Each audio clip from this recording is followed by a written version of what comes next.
It's time for the Daly Planet podcast show. So sit back, relax, and give us a go. Scott and Matt and maybe a guest have undertaken an epic pod quest. We're gonna ramble on about movies and books and television and directors and film festivals and this really long list of stuff that I know nothing about, but they gave it to me and they really wanted me to read through it. And that's all I can really say about it, but it's gonna be great. Okay, start the show.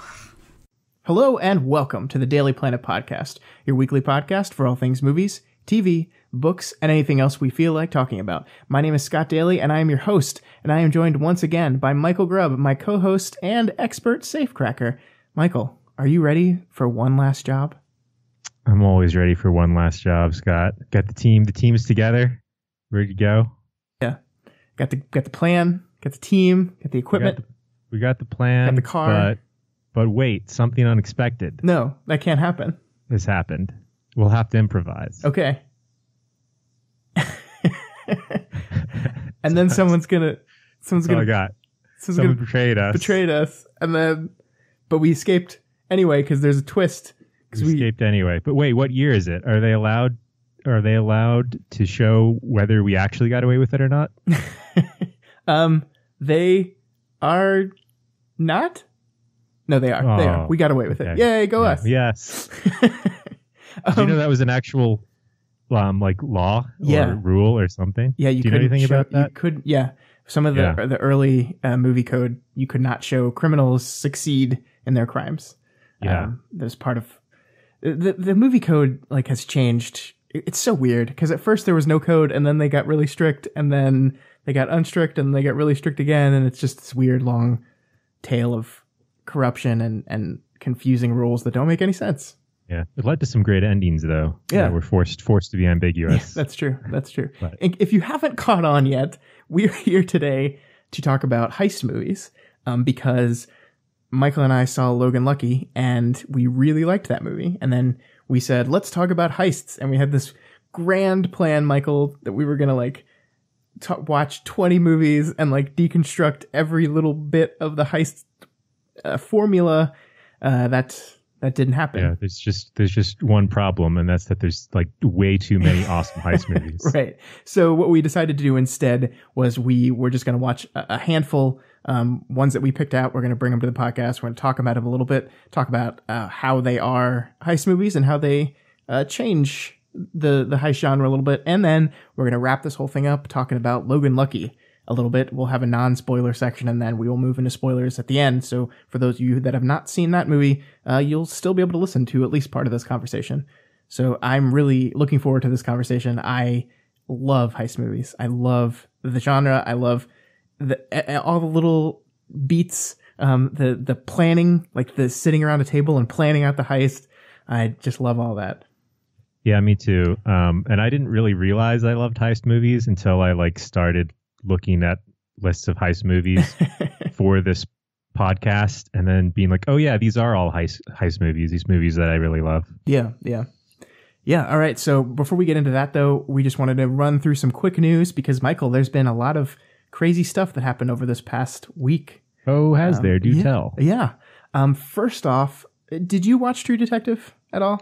I have seen the first season of True Detective. And you probably did not like it, if I know you. I did not like it. Okay. There are a lot of things I liked about it, but I guess I would say, ultimately, it wasn't that great for me. I really enjoyed it, but I was crushed and disappointed by the just terrible second season. I mean, the second season was truly I think people jumped on a bandwagon of hating the season, but it's one of those bandwagons that I think is just completely and totally accurate. It was so disappointing. It was confused. Right. The casting was off. I think the only, and I read your reviews of the second season, which kind of stopped me from wanting to watch it. Yeah, good call. but I think the main good thing about the first season was the characters, the two main characters, and without that, I don't know if it was that great. Yeah. So on that note, HBO sat on the property for a long time, couldn't decide after that mixed second season if they were going to do a third. They have decided 2018, a third season of True Detective is happening. It's official now. The season will star Oscar-winning Mahershala Ali, who was in Moonlight last year, which is a movie I absolutely loved, and will be co-directed. This is the big news this week, by Jeremy Saulnier, who did Blue Ruin and Green Room, which are two of my favorite movies of the last few years. I don't know if you saw either of those, Michael. I didn't. No. They are. Was Green Room the one with Jean-Luc Picard? Yes. Yes. Okay. Yeah, no, I never got around to seeing that, but it looked pretty cool. It's very good. It's very it's tense and action packed, and just these amazing characters. It also involves killing Nazis, which is always fun to watch. Topical. Yeah. So he's co-directing the series, which is crazy. Because one of the things that happened in True Detective season 2 is that Nick Pizzolatto was on his own and just did everything. And a lot of people say that it was because he didn't have another voice in there, because he didn't have anyone else to say, no, that's a bad idea. That the series suffered for it. So the old George Lucas effect. Right. So Pizzolatto is still here. He's going to write every single episode except for one. He's going to co-write, I think, the 4th episode with the guy who wrote Deadwood, which is another awesome good news for people that like Deadwood. But he's going to have Saulnier here to help him out. So who was with him in the first season? I knew you were going to ask me that, and I freaking blanked on it. And okay. I'm looking it up right now. But I was trying to say stuff as I looked, but can't multitask. No, I'm just so bad at it. Cary Fukunaga, that's who it is. Yeah, Cary Fukunaga. Who's Cary Fukunaga? He is a very good director. He directed Beasts of No Nation, which is one of the first Netflix movies. He was originally supposed to direct the version of It that's coming out next week, but he left the project. He's done some overseas movies. I think that's really all he's directed on our side. But they say that the beauty of True Detective was because of Fukunaga, that his influence is what took Pizzolatto's work and elevated it to this new level. So he left after that season, and everyone says that because he left, that's why things got bad. Which may or may not be true. You never know, but it's an easy story to grasp onto. Yeah, it's probably a lot of reasons. Yeah. Probably also a lot of the appeal of the first one was just Matthew McConaughey's character. Yeah. Well, and there's the whole thing with Pizzolatto spent, I think, years and years and years working on this first season, perfecting it, and then he did it. Yeah. It was successful, and then they said, "Okay, we need another one in a year." And obviously, and it's hard to do. Okay, you have this vision and you do it, and then someone's like, "Okay, I want you to have that same vision, but different and new." Yeah. And it's just I've already kind of done that vision. Right. But it's been 3 years now. He's got a great lead character. He's got a great director on his side. And we got a little bit of a premise here too that I'm going to read real quick. It's the story of a macabre crime in the heart of the Ozarks, and a mystery that deepens over decades and plays out in 3 separate time periods.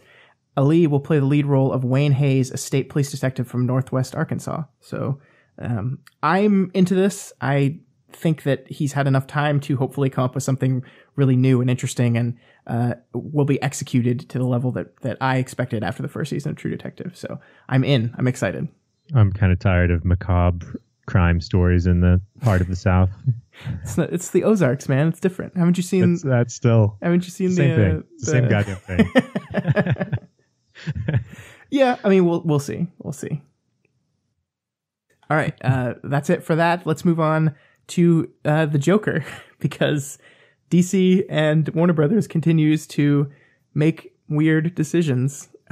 So there's been a bunch of news. First of all, they're doing a Harley Quinn and Joker rom-com, which is insane. I don't think it's really a rom-com. It's supposed to be about their relationship, and hopefully focuses on the destructive nature of their relationship. Yeah, I heard something about that, and I was getting criticized for just that, for trying to romanticize a relationship that is traditionally abusive. Yeah, I mean, that's what Suicide Squad did. Yeah. But on top of that, completely independent from that project, DC is going to make a Joker origin story movie. It will be by Todd Phillips, the director of The Hangover, and produced by Martin Scorsese, if you can believe it. What? This isn't like 2005. The Joker isn't like in right now. It's all those Joker movies. I don't know what they're doing. I don't know why they're doing this. This seems like they're grasping at straws here. What's happening is their whole DC cinematic universe is not doing very well. Wonder Woman. Every movie but Wonder Woman has been a disappointment. So they're trying to retool. They're trying to come up with new things. So this Joker origin story is apparently not going to take place in the DC expanded universe. It's going to be completely separate from that. It's just going to be a standalone movie all on its own. And the rumor is they want Leonardo DiCaprio for the lead role. Wait, as the Joker? Yes. What happened to Jared Leto? Well, this is a separate movie. Remember, Jared Leto is the DC EU Joker. What? This is my a brain. different. Why are they doing this? I don't know. How many Jokers do we need in this world? I don't know. But I mean, obviously that's a pipe dream, and I can't see Leonardo DiCaprio agreeing to do this at all. Dude, if Martin Scorsese's involved, they're like best bros. I just can't, why is he involved? Like, the only thing that I could see, the only reason why I think Scorsese would be interested in this, if it's just like a normal gangster movie, and then at the end of the movie, he turns into the Joker. I think they're just offering so much money. I guess they're like, it's basically all they have left is like, we really, really need to get someone everyone respects in on this. Yeah. That could try to make a good movie, so we'll just do all we can to convince Martin Scorsese, and maybe that's why they're separating it a little bit, is so that if they need to, and if it's like too like gruesome and not comic booky enough, they can kind of divorce themselves from it. Right. I don't know. Maybe it's kind of a safety move. There's just no way it's going to be good, Michael. There's just no way. No, there's not. But it's happening. There we go. DC. Maybe Leonardo DiCaprio will like crawl inside of a bear for it and get another Academy Award. He's going to be like, Heath Ledger, I'm going to outdo you. Yeah, and... you're totally right that he's going to go so overboard. I don't think he's going to end up actually in the movie, but if he does, then yeah, he's going to go nuts with it. Yeah. But he's got that Oscar now, so maybe he just doesn't feel the need anymore. No, he still feels the need. Okay. He still feels the need for approval and love. I guess you're right. Right. But that's the Joker origin story. No idea when that's going to take place. Also, we didn't even talk about the fact that Leonardo DiCaprio is a man in his 40s, and this is supposed to be a movie about young Joker. So by casting... No. Leonardo DiCaprio has always been in his 20s. I guess he can very easily play someone in their 20s. You just literally just shave all the facial hair off him, and he looks like he's 15. He's got a pretty young face. Yeah, I guess that's true. But it's just, I don't know. It seems like a bad idea all around. I don't know what Scorsese's doing. But then again, David Fincher is directing a World War Z sequel. So, who knows? Who knows? Oh, you didn't know about that? Yeah, that's happening. That is happening. Oh my God. Why did they... The World War Z, the first World War Z was so bad. Did they make a profit off of it? I think internationally they did. I think it made enough movie overseas that it made a profit. It must be purely the Brad Pitt effect. Yeah, I think so. And I think that's why Fincher agreed to it, because he and Brad Pitt are really good buddies, and Pitt probably talked him into it. I don't know. But yeah, that's happening. All right. All right, moving on. Last but not least, some more kind of depressing news. The box office numbers for this weekend are in, which is Labor Day weekend, which used to be like the last big weekend of the box office. They usually put their last big summer movie in Labor Day weekend. They didn't do that this year, Michael. And Labor Day is going to come in between $90 and $100 million, which is the worst Labor Day weekend since 1998. And it's down 22% from 2016. It's kind of weird. Like, there aren't any big movies coming out this weekend, are there? No. The only movie that came out this weekend was Tulip Fever, which is a movie that was filmed in 2014 starring Dane DeHaan and Alicia Vikander. That's a period piece romantic movie that they got delayed and like pushed back, and they couldn't find ever a place to slot it, and then they just threw it in this weekend. They didn't advertise it at all. It's getting terrible reviews. It's weird. awful. So that's It's kind of a wasted opportunity. Why did no one decide to release one of their good movies this weekend? I don't know. It feels like the studios have abandoned Labor Day weekend. They don't consider it a big movie weekend anymore, which actually is not quite true, because all the projections were saying that this was going to be the worst Labor Day weekend in 25 years instead of just 19. And they were wrong. It did better than they were expecting. More people came to the movies this weekend than they were expecting. So while the studios have given up on this weekend, people still like going to the movies. So I went to the movies this weekend. I didn't. I actually did not. Wow. I watched like 5 movies this weekend, but I didn't go to the movies. Goddamn traitor. I'm sorry. You've let the whole industry down. But that's it. That's it for news. I don't know, like the summer as a whole, I think is down from last year. I think there was a very strong like midsummer, and then July and the end of July and August were just like terrible. They were like some of the worst weekends in box office ever. Well, not ever, obviously, but in recent history. And it's because the movies aren't good. Like whenever you're like scratching your head, like why are we not pulling in good money this weekend? Well, it's because movies are bad. Of course, Logan Lucky being the exception to that. I don't understand why that movie didn't do well, but we'll get into that. It's just because it wasn't advertised. But yes, we'll get into that. Yeah. But before we get into that, Michael, let's talk about the heist movie genre. Yes. So, man, this is such a huge topic, and I'm not even sure where to begin.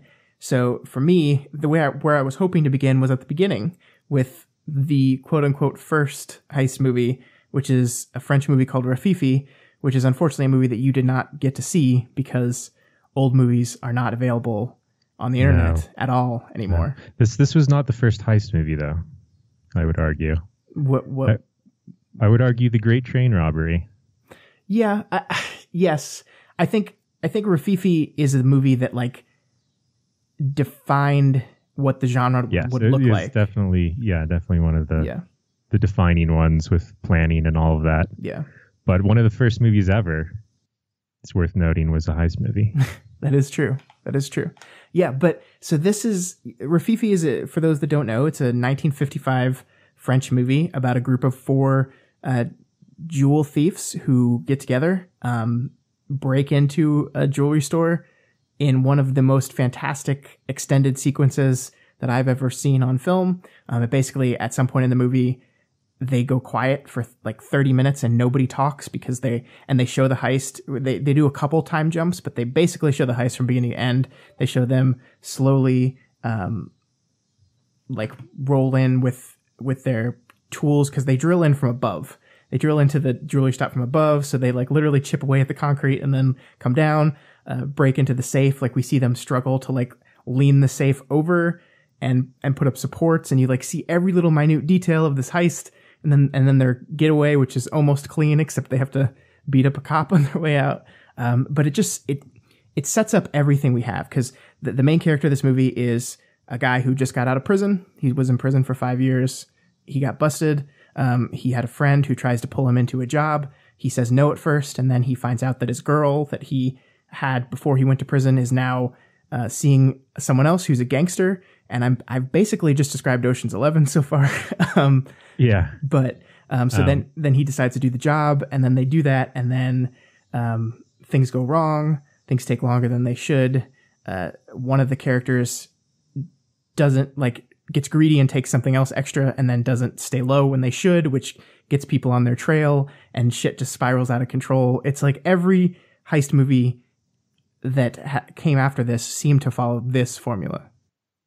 Yeah, and I didn't get to find a place to watch it, unfortunately, but I did see some clips and stuff. And is it true that they spent like a long time before the heist, kind of showing them practicing how to like disarm this alarm, which is super sensitive, and then they kind of play that by, making none of them talk and having to be really quiet during the heist, and you're like constantly on edge that this alarm's going to go off because they set it up so well. Yeah, well, there's this great scene. You're right. There's this great 5 or 10 minute scene where they're like, they have this super powerful alarm, and they're like going through the ways to get by it one by one. Like they cut the wire, the alarm goes off. They hit like they try to unlock the panel on the alarm to turn it off from the inside. It goes off.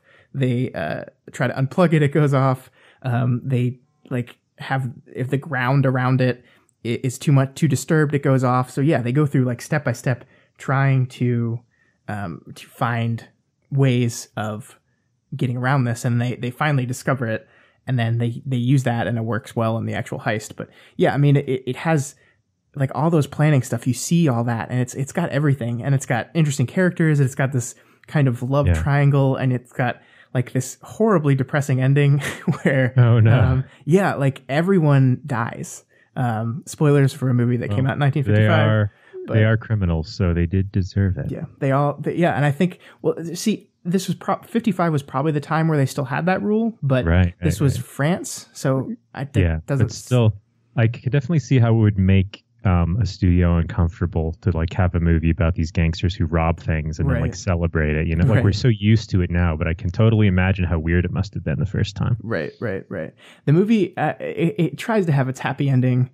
Because basically one of the characters' son gets kidnapped by the gangster, and it's like, I'll trade you your son for the diamonds, and they like rescue the kid. Everyone dies, but the main character is like dying of a bullet wound as he's frantically driving to get the kid home to his mother, and like parks in front of her house and then dies. And then the last scene is the police surrounding the car, and like the mother comes and picks up her kid and walks away, and then the police pick up the case with all the money in it. And it's like, so it's like no one got anything. It's like everyone's dead and no one got anything. It's like, fuck. It sounds like a great ending. Yeah, it's really good. And I think that's something that heist movies kind of do a lot too, which actually I think is a great way of transitioning to the first movie that you're one of your favorite movies. I didn't know this until you told me this.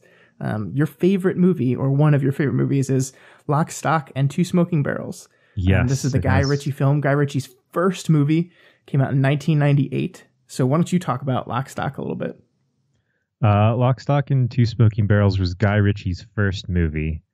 And it's actually about like a lot of groups of petty criminals in London.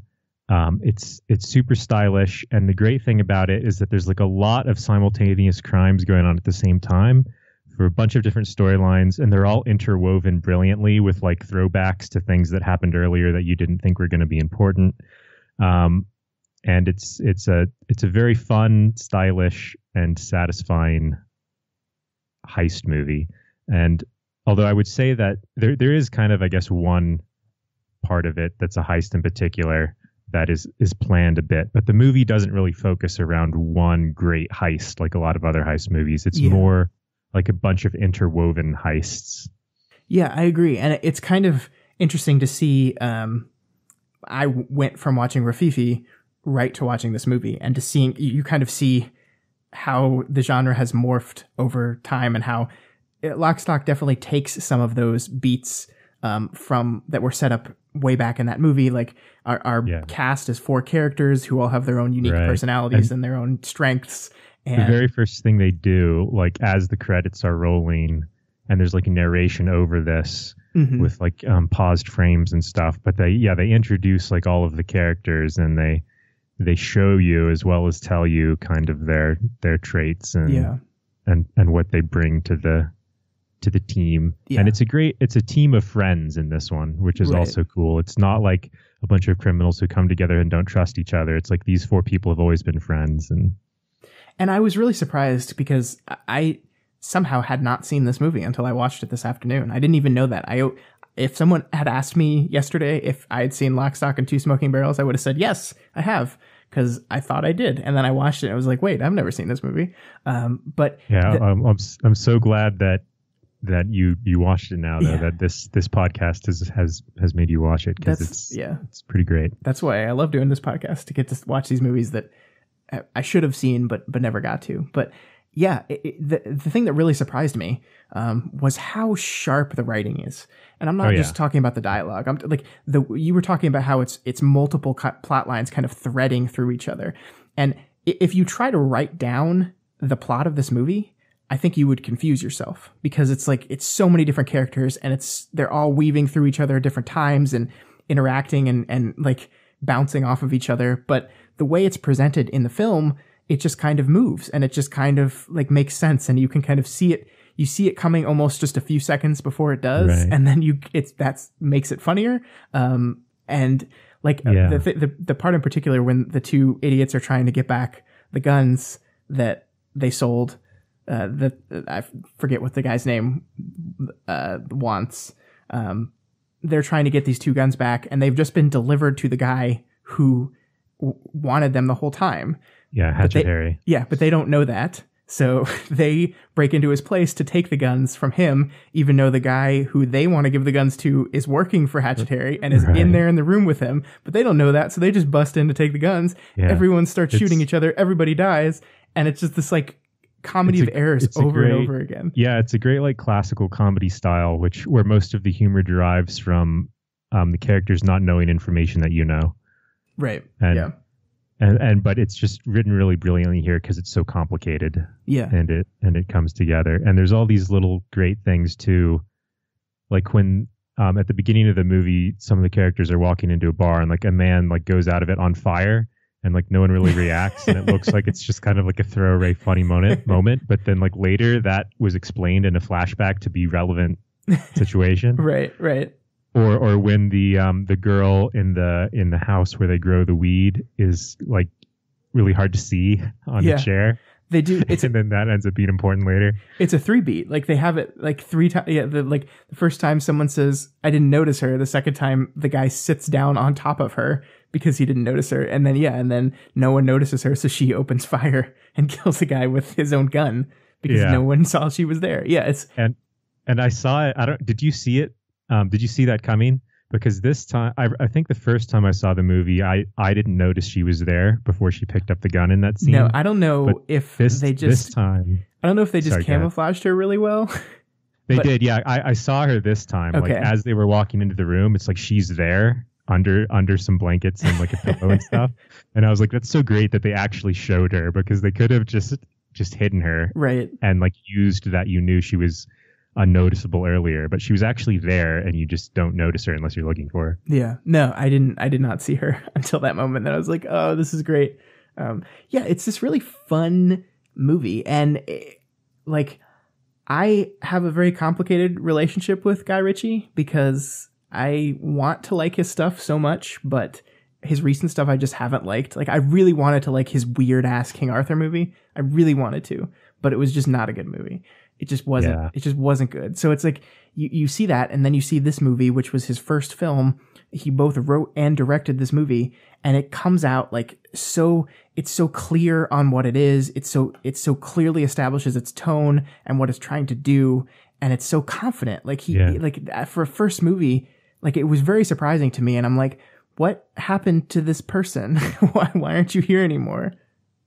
Yeah, I don't know. I mean, it seems like his later movies are almost trying to copy this one, but they don't understand it. Like a lot of the sort of stylistic things anyway, he's kind of borrowed, but just none of his other movies have had like the tightness and the like purposefulness of this one. Like another thing to point out about this movie is the great use of the soundtrack. Like the soundtrack is excellent in this movie, and I don't. It's kind of would Tarantino-esque be a good way to describe elements I think of so. It's funny you say that because I think this movie, like early Tarantino, is one of the things that film students copy the most. They try to make movies. It's very like coming out of film school type. I'm going to do a crime movie, and it's going to be Tarantino, or it's going to be like early Guy Ritchie. Like it's just the kind of thing that they do. And I've seen so many independent films that throw the same kind of sepia filter over their films like this movie did. Gotcha, which is an intentional callback. So yeah, I think, but to go back to your point, yeah, I think the way he uses music here is you could call it Tarantino-esque. Yeah. Yeah. Like, cause I don't know how to put my finger on it exactly, but Tarantino uses songs sometimes that feel like they're out of place, but are actually perfectly in place. If that makes sense. Like they evoke the right tone, but they don't seem to be like the right sort of genre of music for the scenes that are happening. Yeah, I think Kill Bill does that a lot, and I don't want to get into a Kill Bill conversation with you Yeah. again because I know we disagree vehemently on that movie, but it does. Kill Bill has some songs, like everything in the Crazy 88 club seems kind of out of place for the type of movie it is, but it just works. Yeah. Yeah. So, yeah, great. Maybe, yeah, definitely my favorite Guy Ritchie movie. Maybe the only one I like. Yeah. Snatch was pretty good. I haven't seen Snatch in a while, but after that, they've kind of not been that memorable. Yeah, I enjoyed his Sherlock Holmes film, the first one at least. I forgot. I hated those. So much. But I don't know, like they're fun, harmless little movies, and I think they actually I think Robert Downey Jr. does a pretty good Sherlock. He's pretty accurate to what the book Sherlock was, an arrogant asshole who doesn't give a shit about anyone. And I thought it was well done. Well, we'll have to agree to disagree on that one. All right. So, yeah. So, I mean, I think, I like that we picked movies that, we could have very easily just sat here and talked about Ocean's 11. We could have sat here and talked about The Italian Job.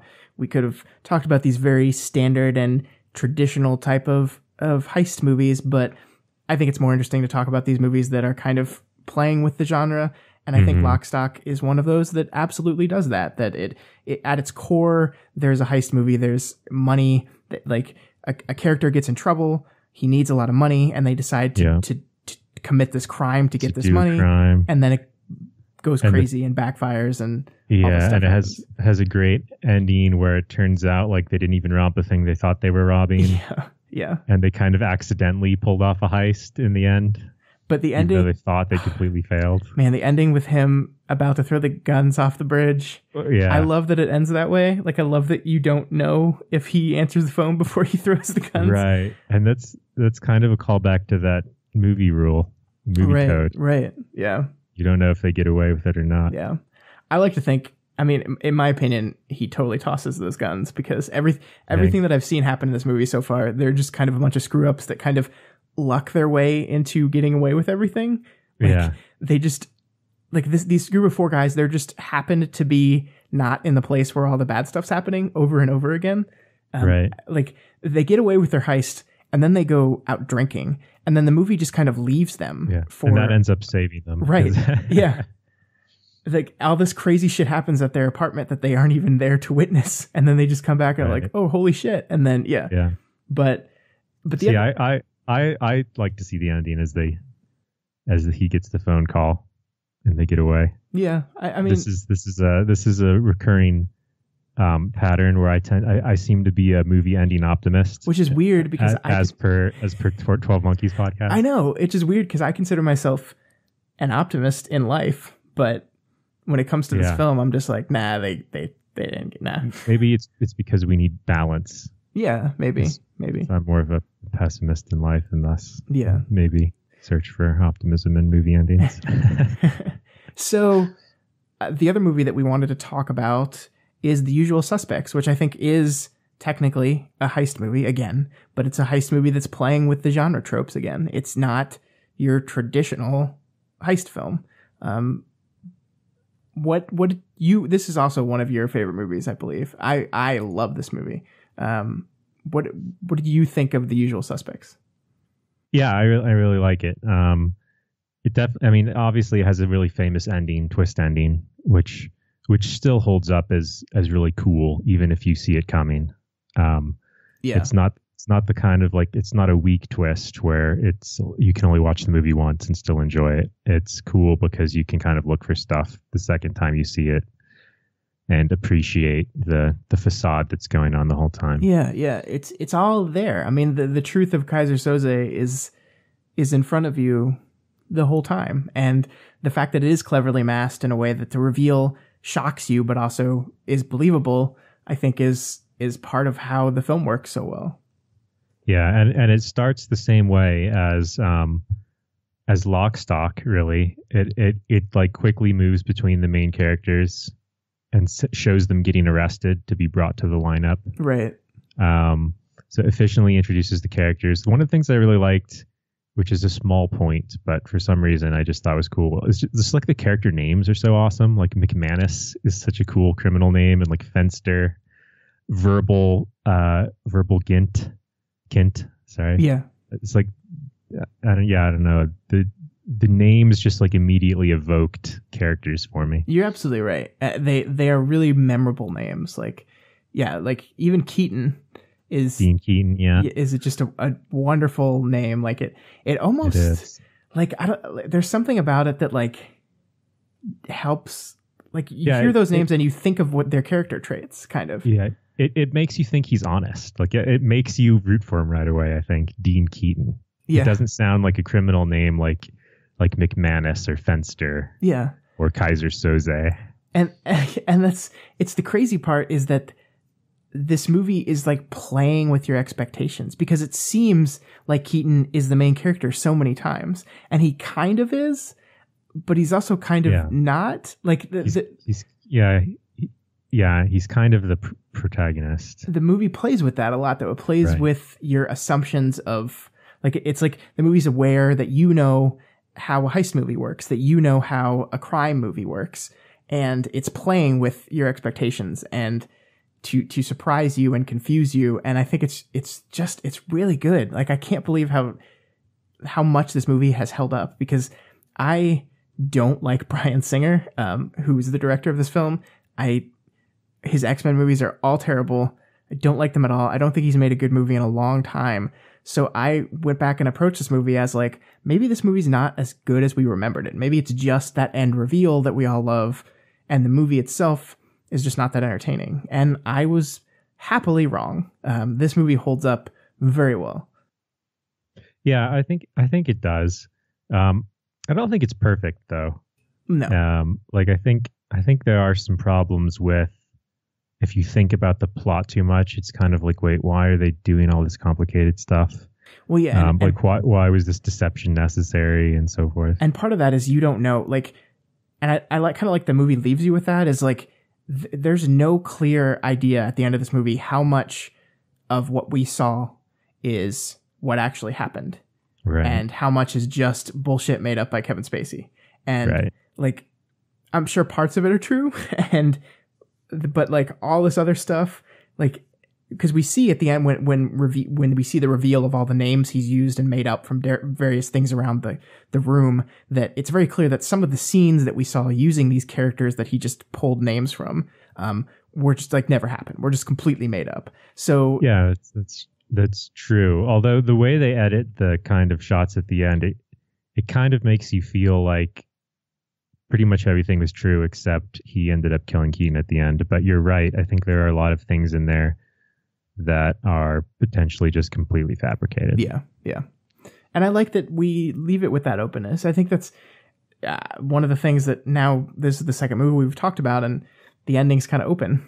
You can interpret that any way you want. It's kind of open, but you do know that Kaiser Soze got away with everything he wanted to. Yeah, yeah. And the other main characters are dead. Yeah, well, that's true. It's true. He manipulated them all, and and won. that reveal though, like, it's great. Yeah, it's so perfectly paced.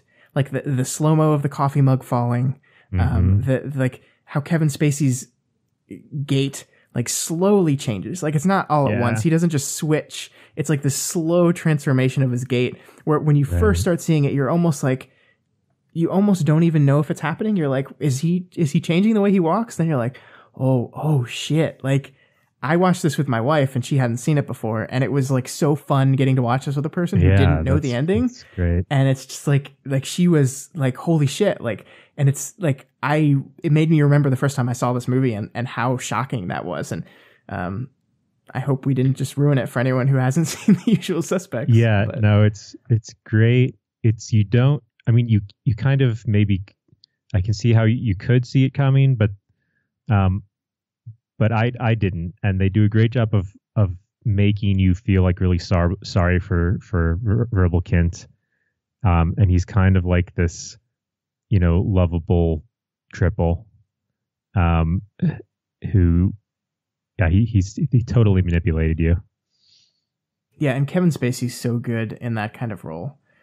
Just like just the fact that he can play both this innocent like guy who can make you feel real sympathy for him, but he can just flip that switch and he's that scary monster.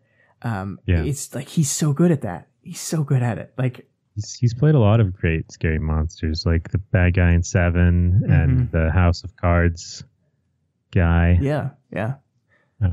He's got a lot of good range, but he always still kind of plays Kevin Spacey. Yeah. This movie came out the same year as Seven. They both came out in 95. I think Usual Suspects came out first, and part of me wonders if this movie had come out after Seven, after we see Spacey in that role in Seven, if people would have been like more likely to point the finger at him earlier in the film. Maybe. If that reveal wouldn't have worked as well. I wonder. I mean, there's no way of ever knowing, but... Right, yeah. Where did Kevin Spacey get his notoriety? Was he was known before this? Yeah. Well, he was in Glengarry Glen Ross. He was in a bunch of movies before this. I don't know which was his first like big movie. I know that by Seven, like they hid the fact that he was in Seven, so, like because his name would have meant something at that point. So by 95, like his name being on a poster would have meant something. So they intentionally hid that he was in that movie. So I don't know. Maybe Glengarry Glen Ross is his first big one, because I'm looking here at his IMDb and I don't see anything that pops out at me that's like, oh wow. I don't see anything on his Wikipedia page. So I think Usual Suspects might have been one of them. Yeah. But yeah, he's great. He really is. Okay, do you have anything else about this movie you wanted to discuss? I still can't get over the fact that Bryan Singer directed this movie, because it's so well directed. It really is. Yeah, I mean, yeah, it's mean, but I do agree with you. At first, I was going to argue with you, but then I remembered all of the Bryan Singer movies I liked were actually directed by David Fincher, and then Bryan Singer hasn't directed any other good movies besides this. So So I'm sorry, Bryan Singer. He's not listening. He's listening. He knows. He has a lot of money. I'm sure he's doing okay. Sure, he's still living vicariously through this movie. I'm sure. You're probably right. Great success. Yeah. All right. So before we jumped onto Logan Lucky, I think we just wanted to talk about Inception a bit too, right? Because like, Inception, is this movie that it's a heist movie in every way, except it's Christopher Nolan, so he can't just do a heist movie. Yeah. He has to. Except it all takes place through like four people's minds. Right. But yeah, it is, and it's even more of a like Usual Suspects. It's hard to point to the heist. Like I guess the last scene on the boat is the heist. Yeah, but they don't actually heist anything. No, it's actually an assassination. Inception is a little bit more of like a proper heist movie, actually. Like they introduce the characters. They spend quite a bit of time planning it. I mean, not only do they introduce the characters, but the character's role in the heist is clearly defined by their like title. Like you have the chemist, you have like, it's like they're very specific in how, in the construction of the team. Yes. And they have a great plan and stuff goes wrong and they have to improvise but yeah, it all happens in people's minds. It's a pretty great twist on the genre. Yeah, I agree. It is. It hits. It's funny because I hadn't watched Rififi in a while, and I want to go back and watch Inception and see just how much of those familiar beats it is hitting, because it's a lot of them.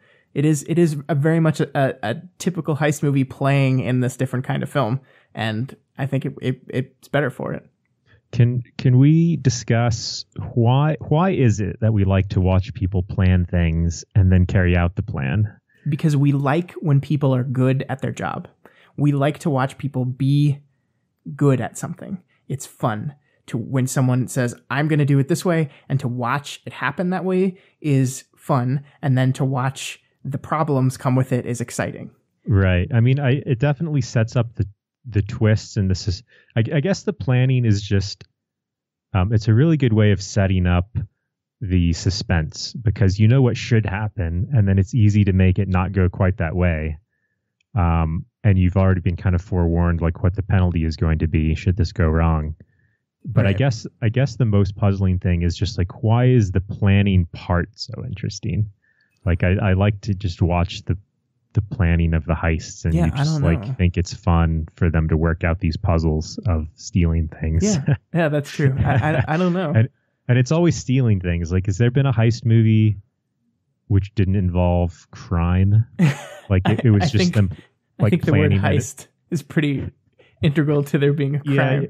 No, but it's not, though, because you could apply the same formula to like a basketball team or something, right? It's like we're gonna win one last basketball tournament and like assemble all the positions of the team, and then like I don't know. I guess maybe the Mighty Ducks, they planned with the flying V formation. I don't know. But I mean, it doesn't seem like it should be unique to a crime movie. Yeah, well, I think so. But I think, first of all, watching criminals is fun because it's an escape from real life. Like we are not criminals for the most part. We don't do these kind of things. So watching people do these things are exciting. And then I think I think that the heist formula itself is unique in that everyone has a clear defined role on the team. So it's and I know that that's kind of true in sports movies as well, to go back to your Mighty Ducks metaphor, that each person has a position. But I think in heist movies, it's even more so that each person has a specialty. They have the thing they're good at. They have the thing they're responsible for. So you see how each person fits into the team, and the planning itself, you see like, okay, now we're going to do, and this is where this person comes in. I think you're onto something with the kind of escapism thing too, because there's something appealing about just the crime genre where you have a person who's like not bound by the laws of society, and people like to imagine that. And that's something that you don't get in like a sports movie or something. Like the heroes in crime movies are like truly free, which is something that we all like to kind of want, I guess. And it's funny that you can play with that in a way, like you don't have to make them good people. Like sometimes you do. Like I think Ocean's 11 kind of tries to make Frank Ocean a good person, but he's still kind of a jerk. Rififi, the main character of Rififi, like finds his ex, like tracks her down, forces her to strip in front of him, and then beats her with a belt. And that's the protagonist of that movie. So you can play with these characters that you don't ever have to really shade as good people, because I think just the idea of a crime, watching a crime, you kind of just like, there's something psychological about when you're watching it, is that like, even if you don't like these as people, you want them to succeed because it's more exciting. Right. So a heist movie allows you to be able to construct characters that are bad and truly flawed, but we want to see them succeed. Yeah, that's a good point. And although most heist movies, they kind of play it safe and they make the main character pretty heroic in some sense. Yeah. I mean, there's always there's always the sense of, we're doing this because we've been wronged, that someone has wronged us, and we're going to get back at them. Our old crime partner has betrayed us, and we're going to get him back, or something like that. The Italian Job. Yeah. I mean, it's like that classic. Yeah. We're just robbing from a criminal, so it's okay. Right. Or like a rich corporation, those damn corporations, because they're robbing from us. They're really robbing from us, everyone. Right. Yeah. Yeah, it's a really fun genre, though. I really enjoy it. I love watching every new heist movie that comes out. And that moves us into Logan Lucky, Steven Soderberg's brilliant Southern heist movie. We're going to talk about this generally first, so no spoilers right now, Michael. What did you think of Logan Lucky? I thought it was awesome. I thought it was a cool, humorous, I guess, twist to set it in the South and have everyone be like this hilarious redneck. Not that just because you have Southern people, it makes it hilarious, but for some reason it did with this one. We're both Southern, so we can say that. Yeah. It was super fun. Great characters. Great story. Really enjoyed it. Yeah, and I want to talk about the Southern setting a bit, and it is very funny. And it has one of the best Game of Thrones jokes ever. We won't spoil that, but I just remembered it. Yeah, it does. It is so good. But so Soderberg, like this movie is making fun of people from the South, kind of. But I think the reason why that's okay is because I don't think it ever comes from a malicious place. I don't think Soderbergh's ever like attacking Southern culture. I think actually this movie shows a certain love for it, and they're like, the movie doesn't make fun of NASCAR. The movie doesn't make fun of people that would like NASCAR. The movie actually deeply loves these characters who everyone thinks is stupid, are stupid and simple and could never pull off anything like this. The movie has a deep affection for them, and it has a deep affection for the place. Like the part of the movie where you hear the John Denver song, like, was so touching and moving, and like the movie loves the South and it loves these characters. And I think that's why it never gets to a place where you're insulting these people. Right. I mean, it feels like, and I don't know, where the director's from, but it feels kind of like it's like he's from the South and he's mocking himself in a good-hearted way while also glamorizing it. Yeah. He was born in Atlanta, so. Okay, there you go. I mean, it's West Virginia and Atlanta are very different places, but I think there's still a certain amount of kinship there. Yeah. Southern. Yeah. It is very Southern. Yeah. Yeah. I mean, I agree. And I think that's why the movie works. I think, it's so funny that the movie itself, and this isn't a spoiler, but the movie itself calls itself, Ocean 7-Eleven, which is a pretty great in-world reference to Soderbergh's other movies. But there is everything that Steven Soderbergh does well in the Ocean's movies, I think is here. But I think he seems to be having more fun than he's ever had in those movies, because those movies are always silly. Like you have George Clooney and Matt Damon, playing off each other in hilarious ways. And they're remakes. And this one is like totally his own. Right. And Channing Tatum is so good. Adam Driver is excellent. Daniel Craig, like, stop making James Bond movies, Daniel Craig. Oh, yeah. Please stop making James Bond movies, Daniel Craig. Like, do stuff like this. Do stuff like where that the movie can just let you go crazy and do this just crazy character that is like both scary and lovable at the same time. Yeah. I liked that. Well, okay, we're getting into spoilers, so I guess I won't say that yet. Okay. But he was quite lovable, but also they were kind of hinting that he might be someone who could betray them. Right. There's always like there's always that undercurrent of that, and you have his two family members who are hilarious. I forget their names. They were really funny names too, and I can't remember them. I don't remember them either, but yeah, they played a great role.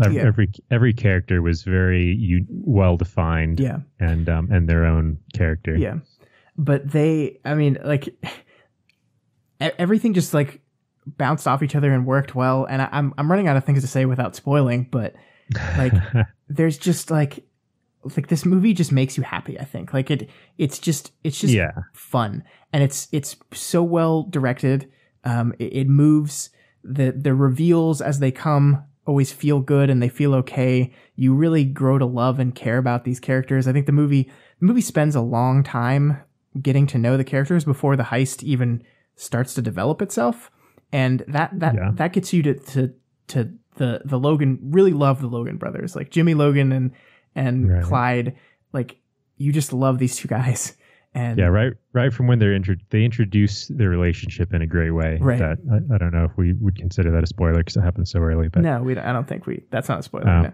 But yeah, they're introduced kind of like arguing with each other in a bar, and then this asshole comes in, and the one brother, even though he was just kind of arguing with his other brother, sticks up for him. Right.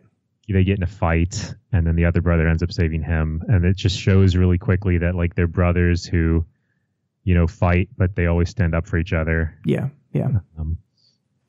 And yeah, the summary, the pre-spoiler summary, I think, of my opinion of the movie would just be like, if you like heist movies, and this is of the genre of fun heist movies, not heavy heist movies. Yeah. But also an intelligent fun heist movie, not like a trivial fun heist movie. Yeah. I think is the best way to characterize it. I agree. And Soderberg has retired from directing movies like 4 times now. And every time he unretires, I am happy, because this was an incredible movie and I'm so glad he made it. And that's why it breaks my heart that more people didn't see this film. I really wish they had. Yeah, I didn't know it was coming out until a couple of weeks before it came out. Maybe you even told me about it, but they certainly didn't do a great job marketing it. Yeah, well, there's this weird thing this movie did, and I'm not sure I understand all of it, but the way this movie was financed and distributed was very different from the way it normally is, because Soderbergh is very much this person who considers himself and wants to be outside the Hollywood system. So he does not want to finance or produce a movie through the traditional system. So he did it a different way. I wish I had pulled this up beforehand, but I think all the actors worked for very cheap and agreed to like a percentage cut of the profit.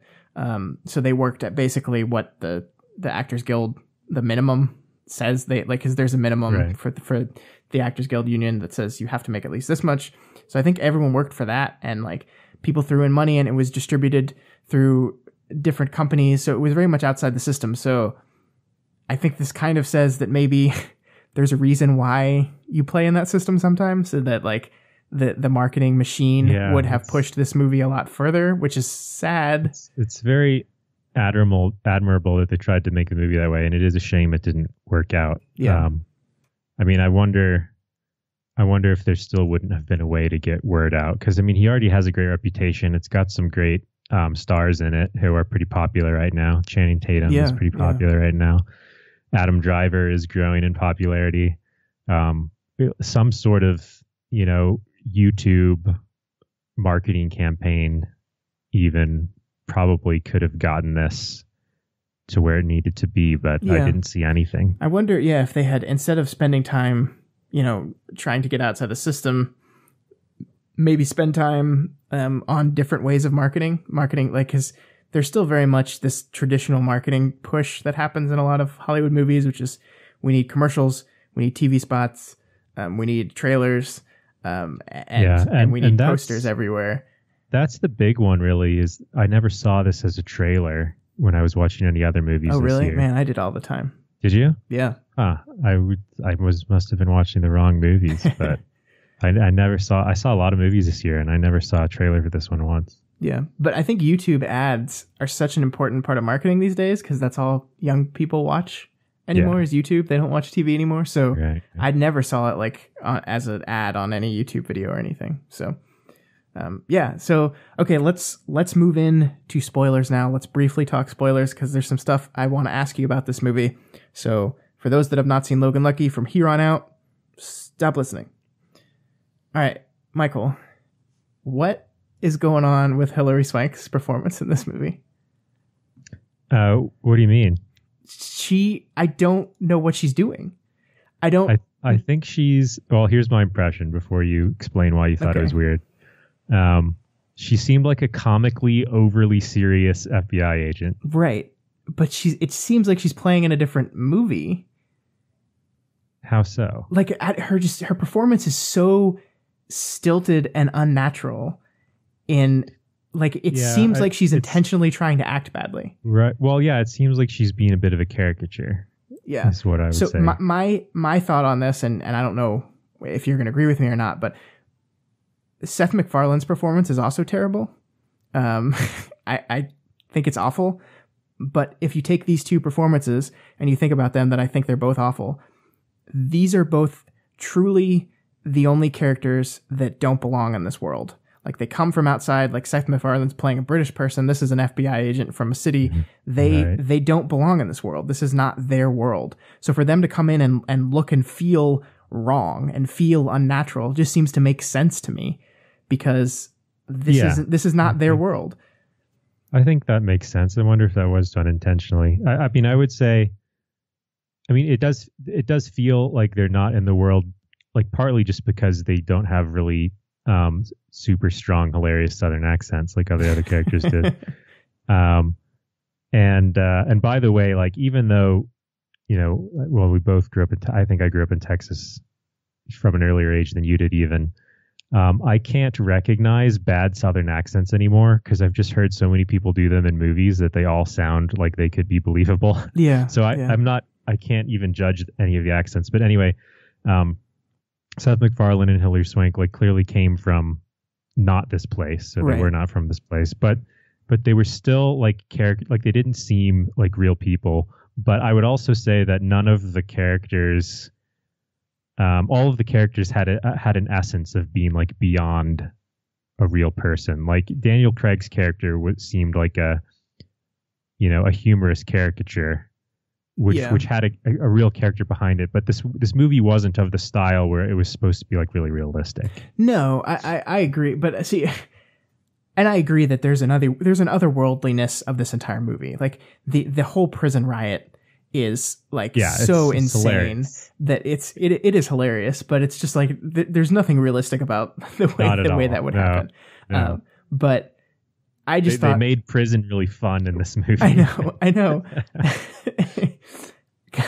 The damn Game of Thrones joke, God, it's so great. But there was just something with her performance that I felt like was like bad different from the rest of them, and like it was so bad and so different that it made me think that this, like, Hilary Swank is not a bad actress, Soderberg is not a bad director, so if they chose to do this with her character, it had to have been intentional, and that's the explanation I got to in my head. Well, the thing that most kind of, I guess, not puzzled me about her character is her insertion in the last scene where she's at the bar, like clearly still investigating these people, even though the investigation's been called off. That seemed a little bit out of place. Like, what are they saying? Are they like saying that the story's not over, that there's going to be like a sequel? Is that what they're doing? I hope not. I don't think there's going to be a sequel. I think they're just saying that, to me, and maybe this is again our pessimistic versus optimistic again. To me, this was saying that they have not gotten away with it, that it is not over. They are not free, that this woman is going to keep investigating them until she gets them. I guess so, but like the whole ending was structured in a way to like fool you into thinking they didn't get away with it. Right. It's like, oh, he gave the money back. But then being like, oh no, actually they only gave the money back because they didn't actually count the money. So they actually had loads of money left and they actually won. And they did all this clever stuff to make sure they won. And then like all the characters are getting along. Like you think there might be some falling out between like Daniel Craig's family and the Logans at some point, but they don't. They just like, actually it's implied that they might be like bonded through marriage or something soon.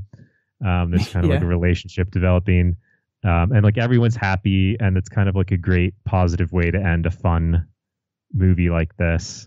And then they throw that in, and it doesn't ruin anything. It's still a fun, positive ending, but it's just, it kind of made me think that they were trying to like keep it open for a sequel or something, because, you know, it's, nothing else is going to happen in the movie. Yeah. And they had already explored the whole, are they going to get away with it thing, and decided to go for yes, they will get away with it. Right. Yeah. I mean, that's fair. I really don't, I did not get the sequel feel out of this. So the movie tanked. So even if they were planning on doing a sequel, World War Z 2. Shut up. No movies that get sequels need sequels is the thing. I guess that's true. But yeah, I mean, I agree. This movie's over. Like, it was a great movie. It was a great story. It wouldn't. None of the cool things about this would survive a sequel, because you'd already know what to expect, kind of. So did the twist work for you? Did you find, because some of the complaints I've heard is that the movie never properly sets up that Jimmy Logan is as smart as he would need to be to do this kind of double cross on the other people in his team, that to think through all this stuff. I mean, yeah, kind of. Like I was getting disappointed. Because I thought he'd actually given the money back. Right. Yeah. And at that point, it kind of feels like the whole movie is going to be a waste. And you're just like, oh, that's kind of like like a kind of downer ending. I mean, not like sad downer, but just like, oh, it was all pointless. So then it was effective when it was revealed that it actually wasn't, and he had gotten the money, and then you're like a little bit extra happy about that. But the thing that felt to me like it wasn't set up was just like the heist, the beginning of the heist. What do you mean? Because he starts off, you know, as this hardworking, I guess, not coal miner, but construction worker, whatever, digging these tunnels to repair this NASCAR thing.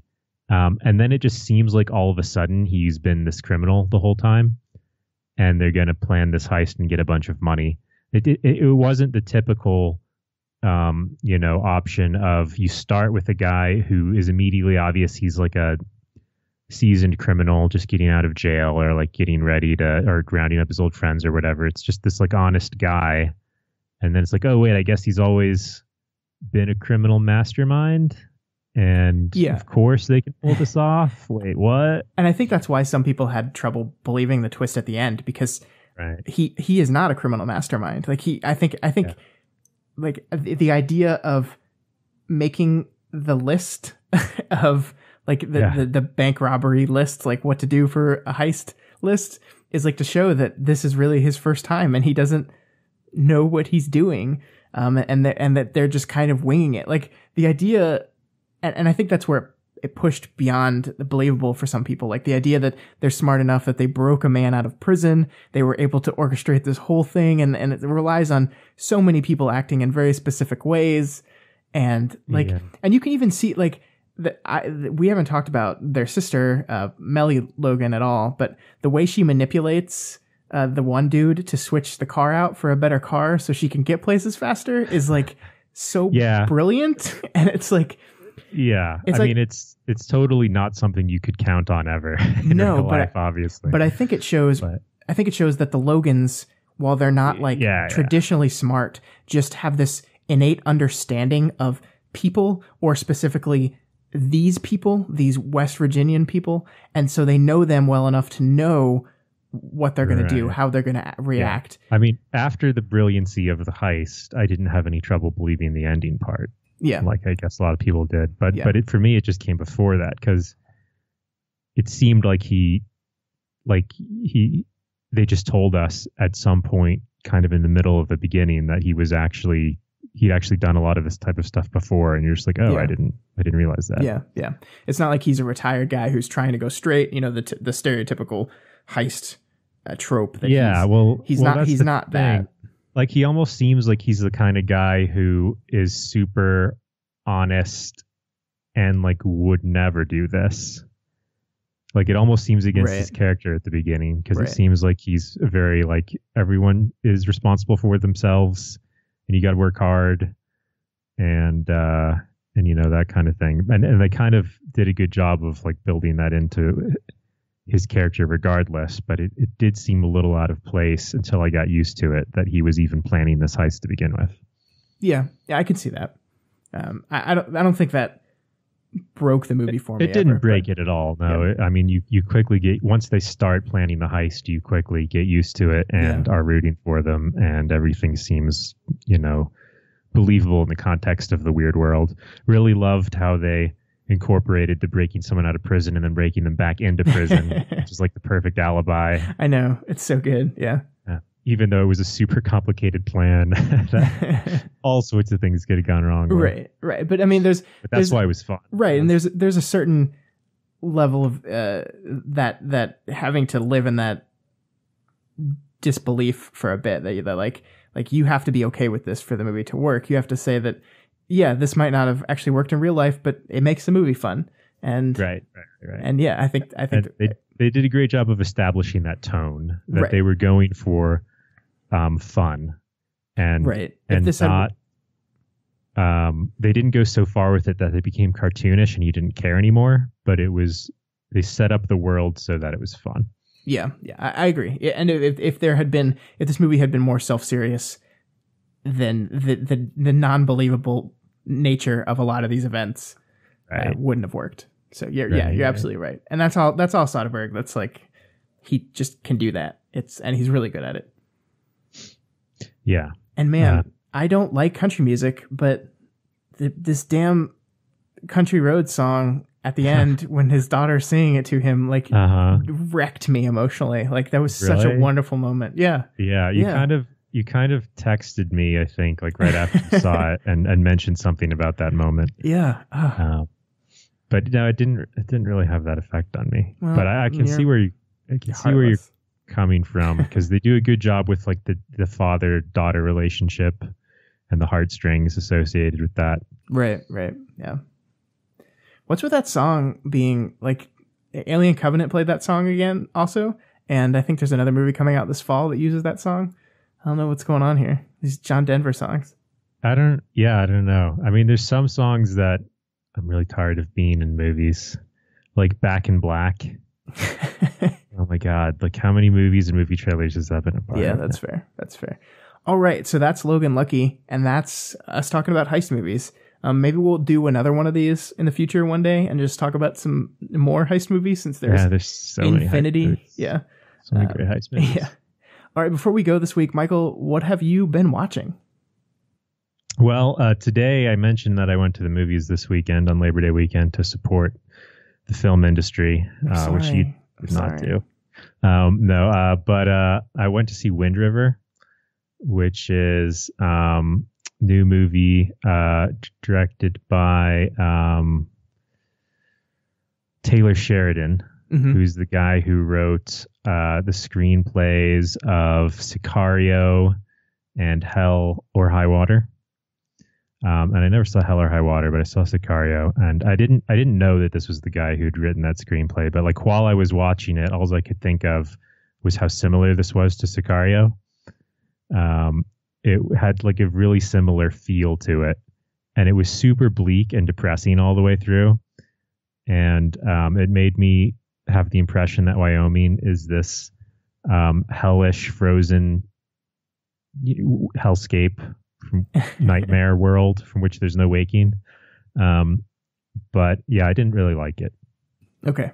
But you didn't like Sicario, right? So I didn't like Sicario either, for the same reason that it just kind of had a flat tone. It was like, I don't mind sad movies when they're done in a way in what I would consider like a skillful way of balancing it with like happy moments and giving you some hope at some points, and then having like a sadness that, you know, feels significant. But I don't like movies that are just consistently hopeless the whole way through, because it doesn't feel like you've learned anything. It's just like in the beginning they establish that this world is pointless, and at the end that's still what you believe.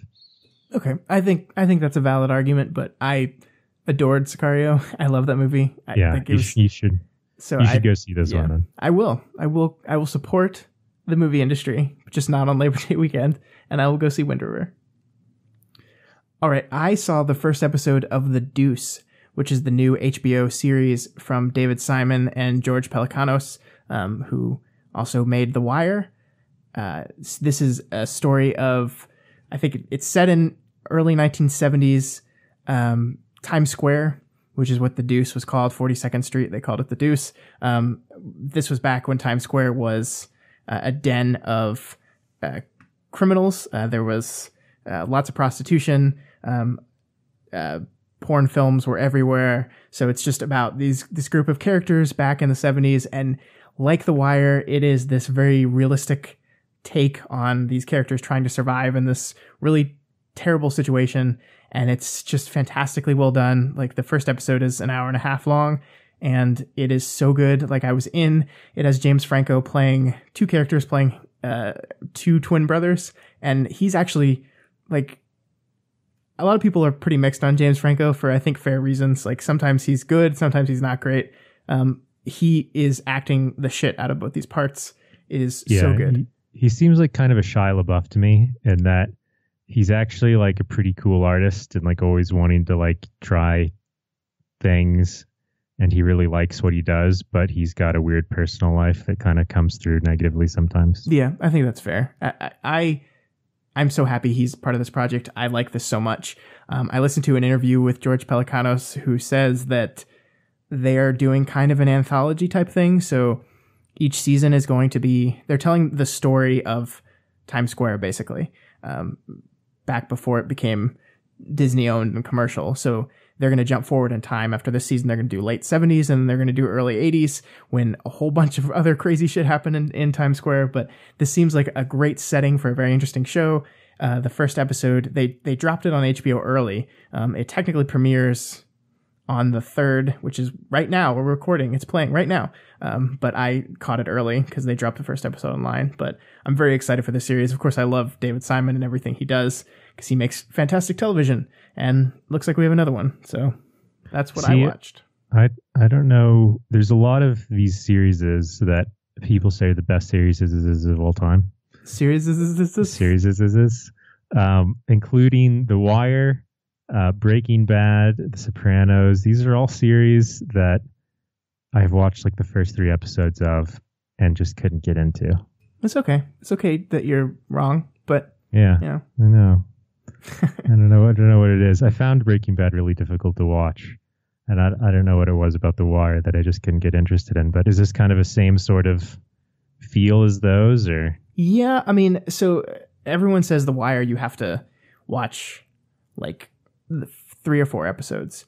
Not because the first episodes are bad, just it takes a while to get it because there are so many characters and it's so kind of confusing who's who and what's what. True, yeah. This is similar to that. There's a lot of different characters. I think who the characters are and what they represent are a little more clear in this. But it does feel like a Wire type show. Yeah. So if you didn't care for that, you might not find anything to like here, but I loved it so much. Awesome. All right, that'll do it for us this week. Make sure you subscribe to the Daily Planet podcast so you never miss an episode. It is available on iTunes, YouTube, Google Play, Stitcher, and pretty much anywhere else podcasts can be found. If you are listening on iTunes, if you could take a second to rate and review us, that'd really help us out. It helps when people search under TV or film or all this stuff. The more rates and reviews you get, the higher on that list you go. So that would really help us out. Also, if you like what we do here and want to support us, you can head on over to our Patreon page, which is patreon.com/dailyplanetfilms. That's DALY. You can pledge $1 or whatever else you can afford, and you get some great rewards. We recently just started a Discord chat server, Michael, which you can join too, since you're a podcast host. Oh, I don't even know what Discord is because I'm so out of touch with Discord times. is a text and voice chat system that can be used for video games, but also is just a great way to discuss things with your community. So if you are part of the Daily Planet community and you are a patron, you can go there and there's the chat is filling up. We just started this last week and there are more and more people coming every day. There's great conversations happening in there. You can talk about all the latest episodes of our podcasts as well as anything else you want to talk about, movies, TV, books, video games. The whole thing, it's all there. Cool. It's great fun. So join the community. Fun. Yeah. And then, Michael, I think we're launching a new podcast here at Daily Planet Productions, and it is your podcast. So why don't you talk about your thingy? Yeah. Well, it's sort of my podcast. It's Matt and I's podcast. And it's continuing a project that we both started a long time ago, back in like 2012 or something when we were still in grad school. And Matt and I have always been writers, and of course you have as well, Scott. But we, at the time, especially, we were writing a novel, and as an exercise in getting better at writing, we started this project called So-Called Writers, which is where we had to write a kind of short story, shorter than short story, 2 or 3 days a week, depending on what. And this went on for a couple years, on a private blog, and then we'd read each other's stories and talk about them. And it was a great exercise in getting better at writing. But anyway, we're bringing that back, and what we're going to do is we've gamified it. So every week we're going to generate 3 words with a random word generator, and we both have to write a story that contains those 3 words and as main of ideas to the story as possible. And we have exactly 30 minutes to write sort of a micro short story using those words. And then we're going to read the story and discuss what we liked about it with each other and what we didn't like and what we think we could have done better. And just gonna be a lot of fun. Yeah, I am really excited about this. I think it's a really great insight into the craft of writing, to what goes into not only writing, but critiquing and how you get better at writing. The best way to get better at writing is to write, so that you're doing this and you're serving, to benefit you, but also hopefully teach some of the people out there, how this whole thing works. And I think we're going to encourage our listeners to kind of play along at home as well and do it yourself and see what you guys come up with. It's a great motivational thing, too, because especially if you're trying to write a novel, and this is something that we've probably all struggled with at some point, who's tried to undertake writing a novel. It's just like, it's such a vast task and you get so little out of it until it's finally published. You get like zero feedback or anything. Seems like you're kind of writing into the void. So writing little micro stories with a friend is an awesome game where you can enjoy doing it while you're doing it and not just waiting for the eventual release of your masterpiece. Yeah, I agree. I agree a lot. And I'm really excited to listen to that. I think it's going to be really great. So that's called So-Called Writers. We're not quite sure when that's coming out yet. You guys have already written your first one, right? You just have yet to record the episode. We have. And I guess not hint, trailer hype is the words are employee, minute, and gland. And then we wrote a story involving those. So I'm sure all sorts of glorious imagery is popping into your minds right now. Yes, that's awesome. I'm really excited to see what you guys come up with. Look for that within the next week or so. We're not exactly sure when we're going to drop that yet, but we will make sure to announce it on our everywhere. We'll announce it on Twitter at Daly Planet Films. We'll announce it on the website. We'll do that everywhere, and that's gonna show up on the main Daly Planet feed on iTunes and the like. So if you're subscribed to this podcast right here, you should see that too. So very exciting. I'm looking forward to it, Michael. Thank you. Yes, me too. And thanks for coming here today and talking heist movies with me. This was a lot of fun. Heist. It was always great to talk about heist movies. Yeah. Next week, we'll talk about it again sometime. I'm sure we will. But next week, guess what movie's coming out, Michael? What movie's coming out? It is coming out. Oh, yay. You don't like scary movies, do you? I mean, not like on principle or anything, but okay. But I don't really like Stephen King as much as you do. Okay. Well, will you go see it so we can talk about it next week? Yeah. Okay. Could do if you ask nicely. Please go see it. No, I'm very excited for this movie. I'm seeing it on Thursday, the day it comes out, in a special screening at Alamo. They're doing special clown screenings. That's not the one I'm going to, but you basically dress like a clown and go see the movie. That sounds scary. That sounds way scarier than the movie itself. But the Alamo that I'm going to has a circus set out outside. So it's going to be a lot of fun. Like a Something Wicked This Way Comes nightmare circus. Yeah. I could die, Michael. I could die. But I love Stephen King. I think It is really great. And I've heard very good things about this version of the film, which is good because we need a good Stephen King adaptation right now to wash the grossness of The Dark Tower out of our eyes. So I really hope this movie is good. So we're going to talk about it next week. We might do some other stuff too. We haven't decided yet, but we will talk about it. So come back next week and see us then. Thanks again, Michael, and we'll see you all next week. The podcast is over. It's done. We hope you all had some fun. Go back to your work or your school. Maybe the gym. Hey, that's cool.